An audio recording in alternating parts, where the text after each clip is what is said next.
graduations, family gatherings, and celebrations of all sorts have been affected by COVID-19, and we really understand the feelings of disappointment that many have experienced, including, this one's really tough, if you have your wedding coming up, man, you're thinking about what are we going to do? It's really tough. More than 50% of couples in Minnesota are postponing their wedding to a future date. The wedding guys know everything there is to know about planning the perfect wedding day and have now created a service to help navigate couples who are in that rescheduling process. Here to chat with us over Skype, we welcome back our friend of the show, Matthew Trettel is with us. Oh my gosh, Matthew, it looks really fabulous behind you, by the way. It looks so glamorous. Well, you know, I got to do something special for TCL, right? Oh, well, we love having you seeing back on the show. Will you tell us about this tool that the wedding guys have? It's called the Find the Date. How does this work?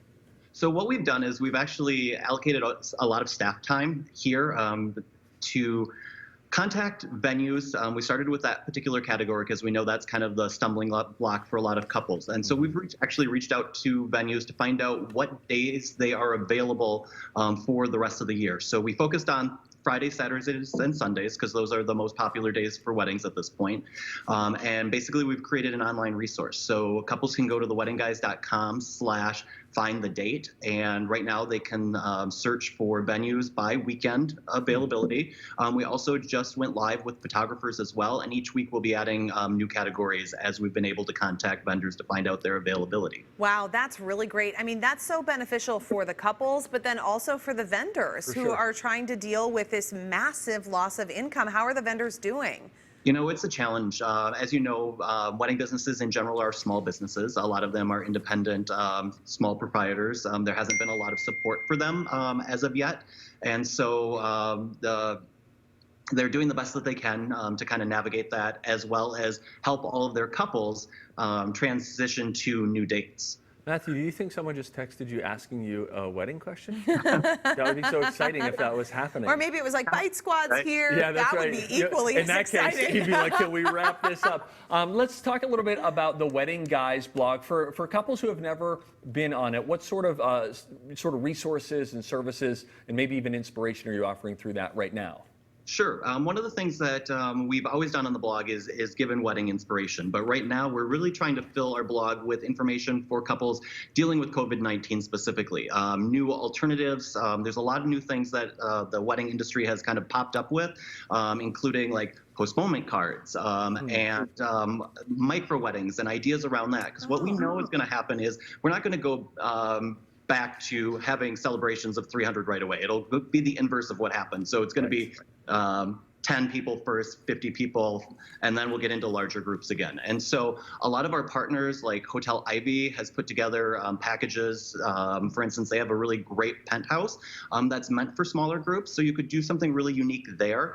We also have another partner, Sacred Clay Inn. They actually are you can rent the entire inn for your family and close friends. So thinking, you know, when we're back to maybe 10 people can gather together, and then they'll actually live stream the ceremony and the reception for the can't go.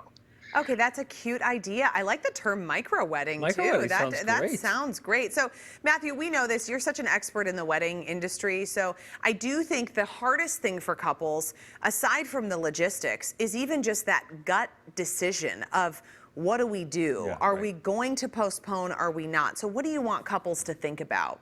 So really, they should really think about how important the date is. Actually, we did a beautiful blog. Jordan and Tyler had a wedding right before we went to stay at home. And they did a micro wedding because the date was really important to them. But they're going to have a celebration later. So I'm seeing a lot of couples selecting that as kind of their plan B, is to do a smaller, even front porch weddings have become popular now as we're sequestered to our homes, and then still planning then a postponement of the celebration itself. Do you think that we're going to see, before this is all said and done, weekday weddings? Will we see, because ideally if you can stick to Friday, Saturday, Sunday, that's the best. But have you gotten that as you take the temperature, so to speak, of couples who are thinking about how could we still do this in this 2020? Yeah. Are they saying, okay, maybe we could do a Wednesday? Yep, we definitely will see Wednesday weddings. We'll see Thursday weddings. generally what's going to happen is there's going to be a challenge with dates in general through the rest of 2020, and that's why we were trying to help out. But I think couples will get creative and they'll look for alternative dates as well, and look at other days of the week.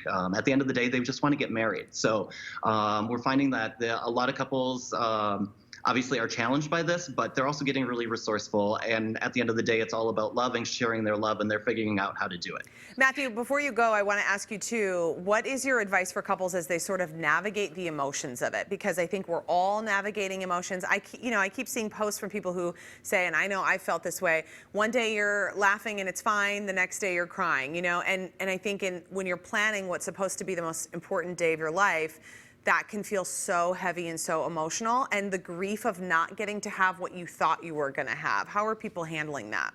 So what I generally suggest is think about the 3 things that are actually the most important part of your wedding and what is most important to you, and figure out how to accomplish those 3 things, because that will make the difference for you. The other thing too is look at if you look at our blog, we're trying to share stories of couples that have kind of gone through this challenge and come out on the other side and have had really great weddings, in spite of the fact that it wasn't exactly what they had initially thought their wedding was going to be, but it was still fabulous nonetheless. Right. Matthew, great advice. Hope it's all come together. Matthew, it's really nice to chat with you. We wish you were here with us. We can't wait to see you in studio soon. I hope so as well. Okay, thank you. Take care. We posted a link to the Wedding Guys, their Find the Date program on our website. It is twincitieslive.com. Coming